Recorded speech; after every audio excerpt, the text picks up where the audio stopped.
Yo, what's up? This is Marcus. Um, and I don't know, I wanted to make a video, me playing Battlesport and stuff with my London team, but I got a little mixed up in Battlesport settings, I don't know, and I am already in a battle, and I didn't want that, but I don't know, I figured I start the recording anyway, since I am up against a pretty famous Japanese team that, Seijun, for example, the 2014 World Champion, of course, has used to get first place in Battlespot. So let's see what we can do here. I'm using the team that I used in London, but I don't know what to do here, so let me concentrate for a second. Gengar looks pretty solid against this team. Just overall, Tapu Fini is, of course, interesting here on my opponent's team.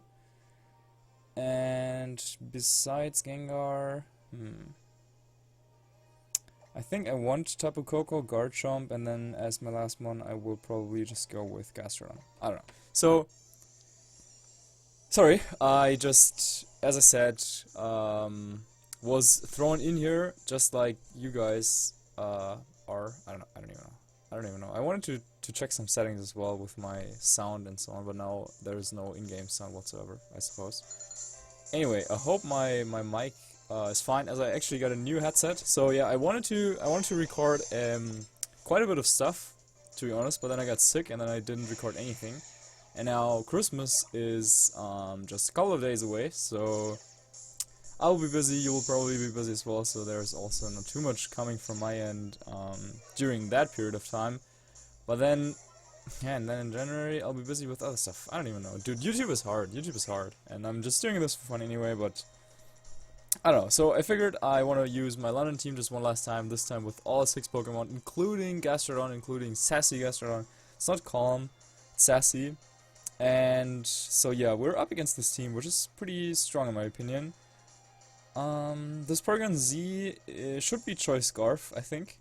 And it has Hyper Beam, which is of course annoying. So,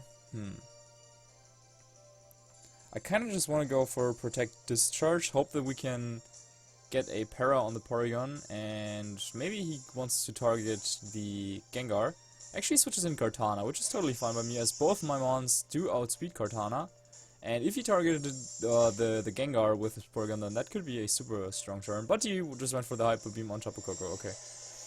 Not even sure how much that does, but yeah, I should survive, thanks to the Assault Vest, of course. And now we do get this Discharge off, which is nice since it allows me to pick up the KO on the Porygon next turn, guaranteed, with Sludge Bomb. And then I will also Volt Switch into the Kartana, I think. I'm pretty sure that he just wants to protect here with Kartana, but in case he doesn't for whatever reason, yeah, okay. So he goes for the Protect. I also could have Volt Switch into the Porygon, I guess, just to be able to get Tapu Koko out of there. But yeah, this team, while I do think it's a strong team, as yeah, of course, like Seijun being first place in Battlesport and whatnot, it lacks a little bit of speed control. So Tapu Koko and Gengar are 2 mons that are super fast, and they are able to outspeed everything on my opponent's team besides that Porygon Z, of course. But now, as we could see, yeah, it just got destroyed. Not destroyed, but it's gone now. So this is nice. But I forgot about the Arcanine. Since, okay, that Arcanine is actually Choice Band, and it should go for the extreme speed into my Tapu Koko right here. So what I kind of want to do here is switch into my Garchomp, take the extreme speed, give him a little bit of rough skin damage, and the next turn I can Tectonic Rage that slot, and there is not too much he can do about it. So Shadow Ball should be able to pick up the KO on the Kartana, or at least do a ton of damage, and yep, there is the extreme speed coming out into the Garchomp, just as we expected. As you can see from the damage, it is indeed Choice Band. So yeah, knowing what this team is about, really helpful here, of course. And now the Kartana is out, and Arcanine being locked into extreme speed can't really do anything to Gengar at all, literally actually.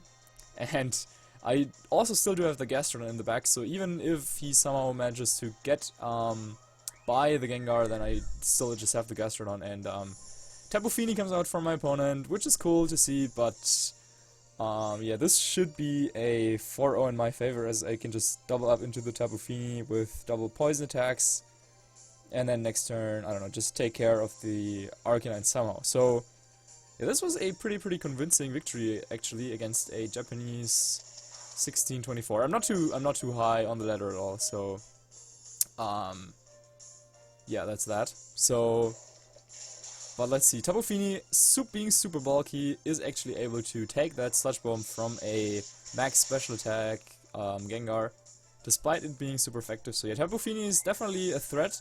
There was some, like, some people discussed it on Twitter and whatnot about how Tapu Fini, I don't know, might be even better than Tapu Koko.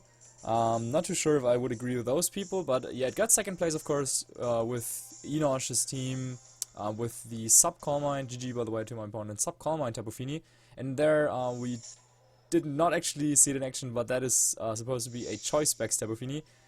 But yeah, as you can see, in this particular battle, just me being able to outpace everything he had, like taking out the Porygon, thanks to the Assault Vest on the Tapu Koko. And yeah, that is one of the main ingredients that my London team really had, just being able to outspeed a lot of stuff, and then also having some surprise techs that people will probably not expect. Just like, of course, that Assault Vest on the Tapu Koko.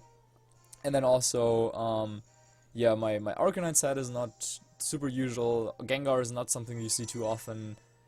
And yeah. So, next opponent and second opponent is Menon from Mexico, who is rocking a cool team. Politoed, Tapu Lele, Celesteela, Togedemaru, Arcanine, and Salamence. So, that looks kind of cool. Yeah, but once again, this is a team that does not really have like any hard speed control. Like maybe he has Nuzzle on the Togedemaru, but like that's not hard speed control, like no Tailwind or whatever. So we should be able to just get away with going with Gengar as our lead, as it outspeeds everything, and I don't know, it's just a strong Pokemon. I don't know, I just like Gengar. By the way, also light settings were not done properly before this video, which is something I could definitely look into in the future. And also there's this chair in the back. Just saw this. Okay, whatever, it's not gone. Whatever. Okay, so let's see here. Gengar is a fine pick in my opinion. Tapu Koko does really good against their team, except for the Togedemaru, so I could try to bring Tapu Koko in the back, lead off with stuff that can threaten the Togedemaru, and then bring out Tapu Koko from the back. Gastron is also pretty cool here. So, it's rough. Actually, I just think I want to lead with... I think I brought the exact same Pokemon. Yeah, that is actually something I did quite a lot with this team. Just lead the Gengar and Tapu Koko with Garchomp and Gastron in the back. Well, at least on the first day in London, I did that a couple of times. Second day, not so often, I would say. So, the idea there being that you, with Tapu Koko, if they don't really can... Or well, thanks to Assault Vest, you're basically guaranteed to make it through the first turn, and then you also have the Focus Sash on Gengar.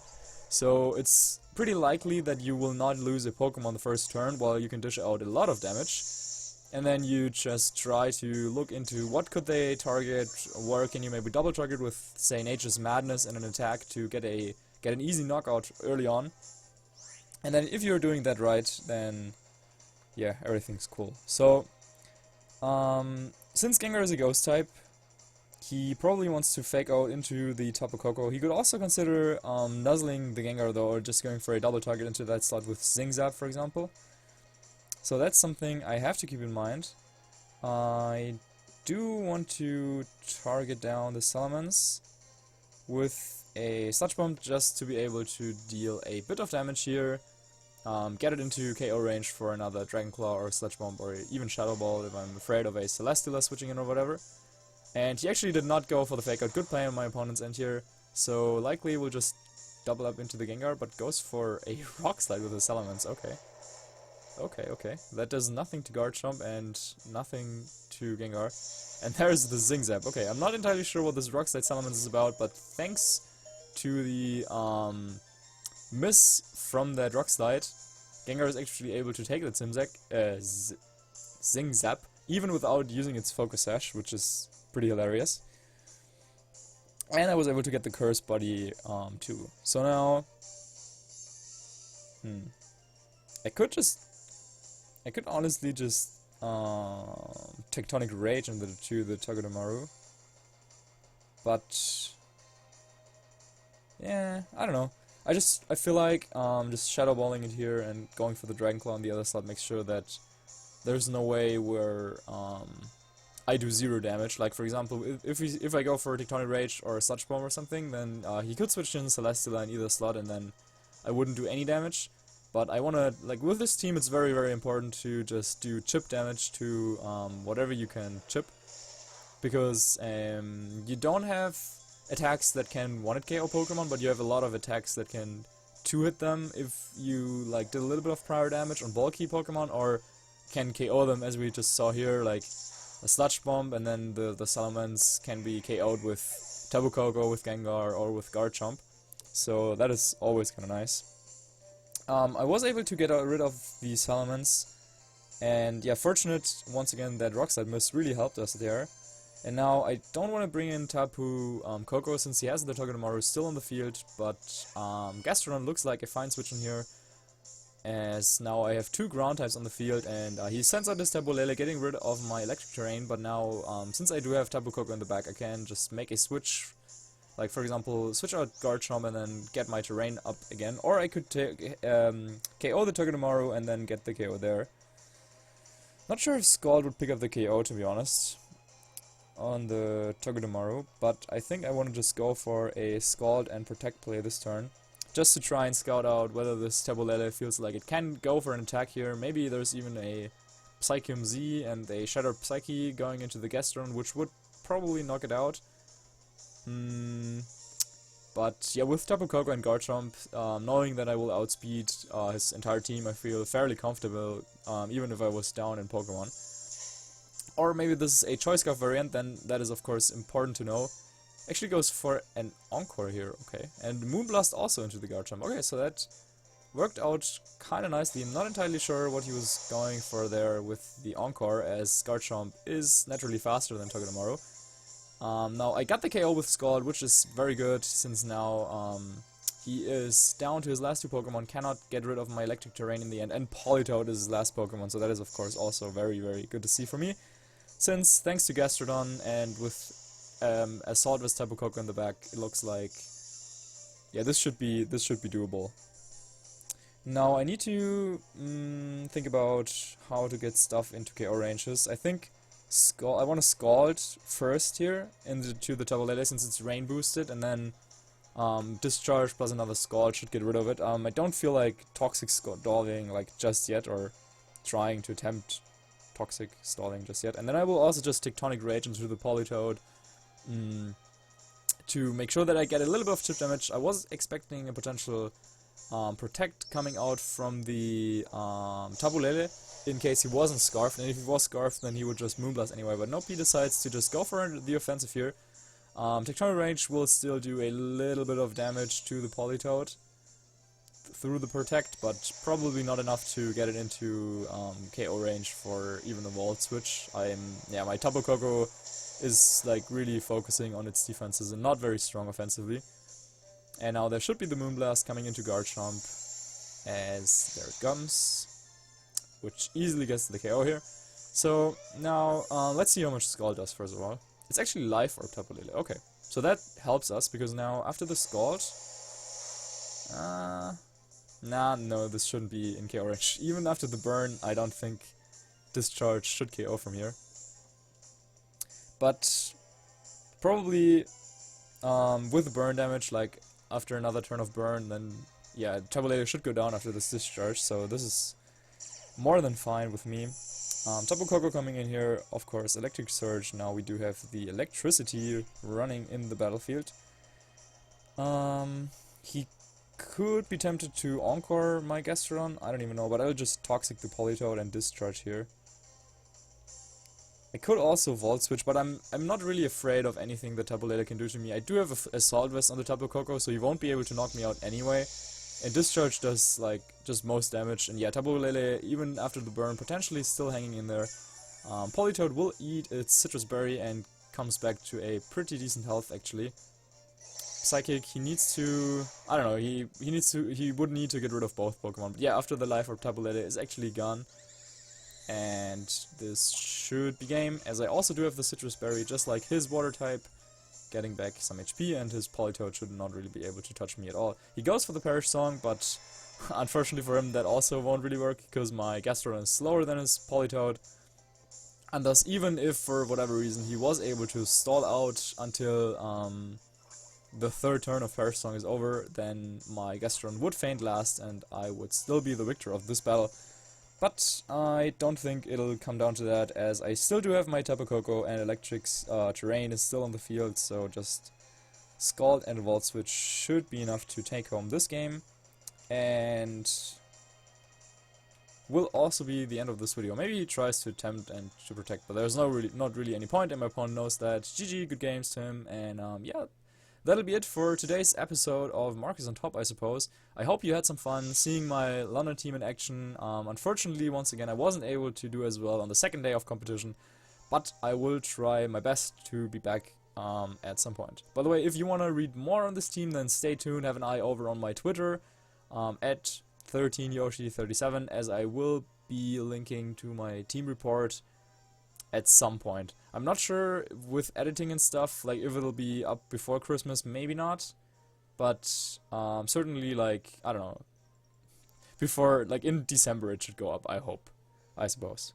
But yeah, that'll be it for today's video. Thank you guys so much for watching. If you like what you saw, make sure to leave a like on the video and comment down below whatever you want. I wish you a Merry Christmas, as we will probably not see each other before that.